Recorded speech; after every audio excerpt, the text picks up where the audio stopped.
സാഹചര്യം അനുകൂലമായാൽ 9-ാം തീയതി രാവിലെ രാഹുലിനെ കയ്യാമം വയ്ക്കാനാണ് നീക്കം. അങ്ങനെ തദ്ദേശ ഇലക്ഷൻ തൂത്തുവാരാമെന്നാണ് CPM-ന്റെ മോഹം. എന്നാൽ ഇത് CPM-ന്റെ തെറ്റിദ്ധാരണ മാത്രമാണ്.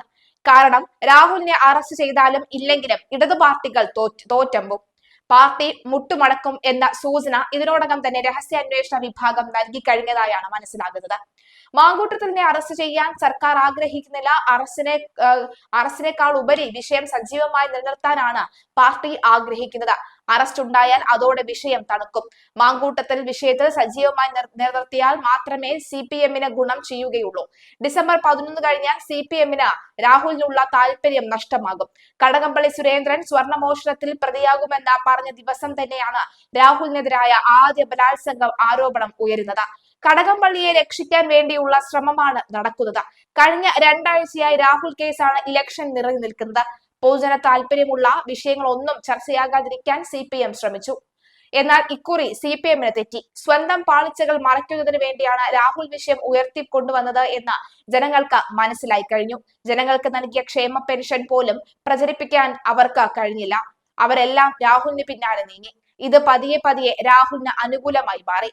പണ്ട് നെയ്യാറ്റിൻകര ഉപതെരഞ്ഞെടുപ്പ് നടന്ന ദിവസം VSTPയുടെ വിധവയായ KK രമയെ കാണാൻ പോയതുപോലെ രാഹുലിനെ ഇലക്ഷൻ ദിവസം പിടിക്കാമെന്ന സ്വപ്നത്തിലാണ് പിണറായി. ലൈംഗിക പീഡന കേസിൽ ഉൾപ്പെട്ട രാഹുൽ മാങ്കൂട്ടത്തിൽ MLA ഒളിവിൽ പോയി 10 ദിവസം കഴിഞ്ഞിട്ടും പോലീസിനെ പിടികൂടാൻ കഴിഞ്ഞില്ല.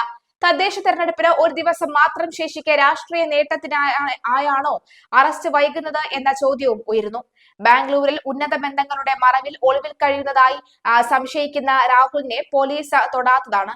നവംബർ 27-നാണ് രാഹുലിനെതിരെ യുവതി മുഖ്യമന്ത്രിക്ക് പരാതി നൽകിയത്. പരാതി പോലീസിന് കൈമാറിയതോടുകൂടി തെരഞ്ഞെടുപ്പ് പ്രചാരണ രംഗത്തായിരുന്ന രാഹുൽ ഒളിവിൽ പോയി. രാഹുൽ എവിടെയാണെന്ന് കണ്ടെത്തിയിട്ടും പിടികൂടാൻ പോലീസിന് കഴിഞ്ഞില്ല. ഒരു വട്ടമല്ല, പലവട്ടം. കാരണം കർണാടക ഫാക്ടർ ആണെന്നാണ് സേനയിലെ സംസാരം.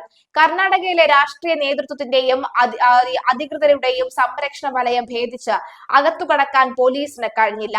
കേരള പോലീസ് അതിർത്തിയിലെത്തിയപ്പോൾ ആ വിവരം രാഹുലിലെത്തി. അടുത്ത ലൊക്കേഷനിലേക്ക് രാഹുൽ പോയി. കൃത്യമായ പ്ലാനിങ്ങിലാണ് രാഹുൽ നീങ്ങുന്നത് എന്ന് അന്വേഷണ സംഘം പറയുന്നു. എന്നാൽ ഒളിവു കേന്ദ്രങ്ങളെല്ലാം പോലീസിന് അറിയാം. ബാംഗ്ലൂരിലെ ഫാം ഹൗസിലാണ് രാഹുലിന്റെ ഒളിവ് ജീവിതമെന്ന് പോലീസ് പറയുന്നു. ഉന്നതരുടെ ഫാം ഹൗസുകളിൽ പരിശോധന നടത്താൻ തടസ്സങ്ങളുണ്ട്. കർണാടക പോലീസിന്റെ സഹകരണം ലഭിക്കുന്നുമില്ല. കർണാടകയിലെ ഉന്നത ഉദ്യോഗസ്ഥരെ കേരളത്തിൽ നിന്ന് ഉന്നത പോലീസ് ഉദ്യോഗസ്ഥർ ബന്ധപ്പെട്ടിട്ടും സഹായം ലഭിച്ചില്ല. 10ഓളം ഒളിത്താവളങ്ങൾ രാഹുൽ ഇതിനോടകം തന്നെ മാറി മാറി താമസിച്ചു എന്നാണ് പോലീസിന് ലഭിക്കുന്ന വിവരം. ഒരിക്കൽ പോലീസ് ഒരിടത്ത് എത്തുന്നതിന് തൊട്ടു മുമ്പാണ് രാഹുൽ കടന്നു കളഞ്ഞത്. പോലീസിൽ നിന്ന് വിവരങ്ങൾ ചോരുന്നതായി സംശയിക്കാൻ ഇതാണ് കാരണം. അന്വേഷണ സംഘം ഇന്നലെ ബാംഗ്ലൂരിൽ നിന്ന് മടങ്ങി. രാഹുൽ മാങ്കൂട്ടത്തിൽ MLA പോലീസിന്റെ പിടിയിൽപ്പെടാതെ ഒളിപ്പിക്കുന്നത് കോൺഗ്രസിന്റെ ഉന്നത നേതാക്കളുടെ അറിവോടെ എന്ന സംശയത്തിലാണ് പോലീസ്. രാഹുൽ കർണാടകയിൽ ഉണ്ടെന്നും ബാംഗ്ലൂരിൽ രാഷ്ട്രീയ റിയൽ എസ്റ്റേറ്റ് മാഫിയയുമായുള്ള അടുത്ത ബന്ധമുള്ള മലയാളി അഭിഭാഷകയാണ് വേണ്ട സൗകര്യങ്ങളെല്ലാം ചെയ്തു കൊടുക്കുന്നത് എന്നുമാണ് റിപ്പോർട്ട്. ഇക്കാര്യം നേരത്തെ തന്നെ പുറത്തു വന്നിരുന്നു. പോലീസിന്റെ നീക്കങ്ങളും ഇവർക്ക് ചോർന്ന് കിട്ടിയിട്ടുണ്ട്. ഗുണ്ടാ സംഘങ്ങളുടെ ഉൾപ്പെടെ വൻ നിരീക്ഷണ സംവിധാനങ്ങളുള്ള വലിയ ഫാം ഹൗസുകളിലും രാജകീയ സൗകര്യങ്ങളുള്ള റിസോർട്ടുകളിലുമാണ് രാഹുൽ ഒളിവിൽ കഴിഞ്ഞത് എന്നാണ് റിപ്പോർട്ടുകൾ. ഇതിൽ പലയിടങ്ങളിലും പോലീസിന് കടക്കുക എളുപ്പമല്ല. കടന്നാൽ തന്നെ ഏക്കർ കണക്കിന് വിസ്താരമുള്ള ഇവിടങ്ങളിൽ പരിശോധന നടത്തുകയും ബുദ്ധിമുട്ടാണ്. ഇത് മുതലാക്കിയാണ് രാഹുൽ രക്ഷപ്പെടുന്നത്.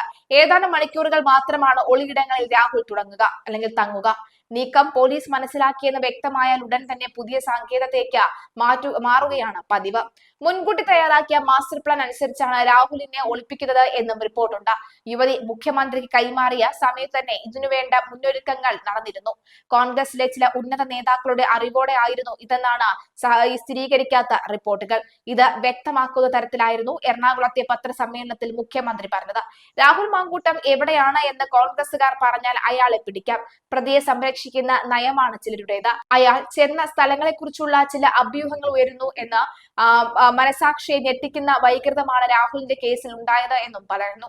ആരോപണമുണ്ടായപ്പോൾ മാറ്റി നിർത്തേണ്ടതിന് പകരം സംരക്ഷിക്കുന്ന നയം കോൺഗ്രസിനെ പോലെ പാരമ്പര്യമുള്ള പാർട്ടിക്ക് യോജിച്ചതല്ല എന്നായിരുന്നു മുഖ്യമന്ത്രി പറഞ്ഞത്.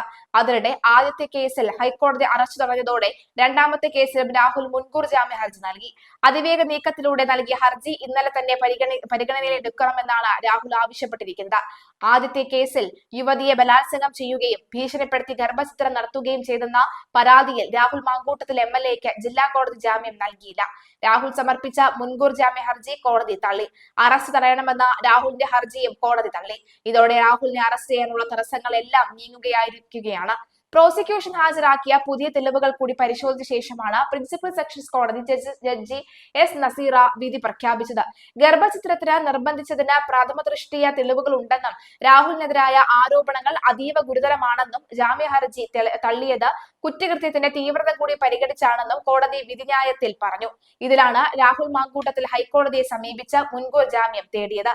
ജില്ലാ കോടതി ജാമ്യം നിഷേധിച്ചതിനു പിന്നാലെ രാഹുൽ മാങ്കൂട്ടത്തിൽ MLA കോൺഗ്രസിൽ നിന്ന് പുറത്താക്കി. രാഹുലിനെതിരെ പുതുതായി രജിസ്റ്റർ ചെയ്ത ബലാത്സംഗ കേസിന്റെ FIR-ഉം പ്രോസിക്യൂഷൻ കോടതിയിൽ കഴിഞ്ഞ ദിവസം ഹാജരാക്കിയിരുന്നു. രാഹുൽ സ്ഥിരമായി ഇത്തരത്തിലുള്ള കുറ്റകൃത്യം ചെയ്യുന്ന ആളാണെന്നും ജാമ്യം നൽകുന്നത് കേസിന്റെ തുടർ നടപടികളെ ബാധിക്കുമെന്നും പ്രോസിക്യൂഷൻ വാദിച്ചു. ബലാത്സംഗവും ഗർഭചിത്രവും നടന്നുവെന്ന് സ്ഥാപിക്കുന്ന ഡോക്ടറുടെ മൊഴി സഹിതമുള്ള രേഖ പ്രോസിക്യൂഷൻ കോടതിയിൽ ഹാജരാക്കി. നിസ്സഹായയായ സ്ത്രീ കുടുംബ പ്രശ്നം പറയാൻ സമീപിച്ചപ്പോൾ ഭീഷണിപ്പെടുത്തി നഗ്നദൃശ്യം പകർത്തിയ ശേഷം ബലാത്സംഗം ചെയ്യുകയും ഭീഷണിപ്പെടുത്തി ഗർഭചിത്രം നടത്തുകയും ചെയ്തെന്ന ആരോപണമാണ് രാഹുലിനെതിരെയും ഉള്ളത്. ഗുരുതരമായ കുറ്റകൃത്യം നടന്നുവെന്ന് ചൂണ്ടിക്കാട്ടുന്ന പോലീസ് റിപ്പോർട്ടാണ് കോടതിയിൽ നൽകിയത്.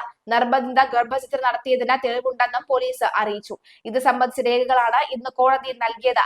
യുവതിയുടെ കേസിൽ ഉഭയസമ്മത പ്രകാരമായിരുന്നു ശരീരബന്ധം എന്ന രാഹുലിന്റെ വാദം ഖണ്ഡിക്കാനാണ് വിവാഹ വാഗ്ദാനം നൽകി 23-കാരിയെ പീഡിപ്പിച്ചുവെന്ന കേസിലെ FIR കൂടി പ്രോസിക്യൂഷൻ ഹാജരാക്കിയത്. പരാതിക്കാരിയായ യുവതിയുടെ വീട്ടിലെത്തിയ രാഹുൽ ആത്മഹത്യാ ഭീഷണി മുഴക്കിയതായിരുന്നു പ്രോസിക്യൂഷൻ കോടതിയെ അറിയിച്ചിരുന്നത്. ഗർഭചിത്രത്തിന് സമ്മതം ചെലുത്തിയായിരുന്നു ഭീഷണിയെന്നും ഫ്ളാറ്റിൽ നിന്ന് ചാടുമെന്നും പറഞ്ഞുവെന്നാണ് പ്രോസിക്യൂഷൻ വ്യക്തമാക്കുന്നത്.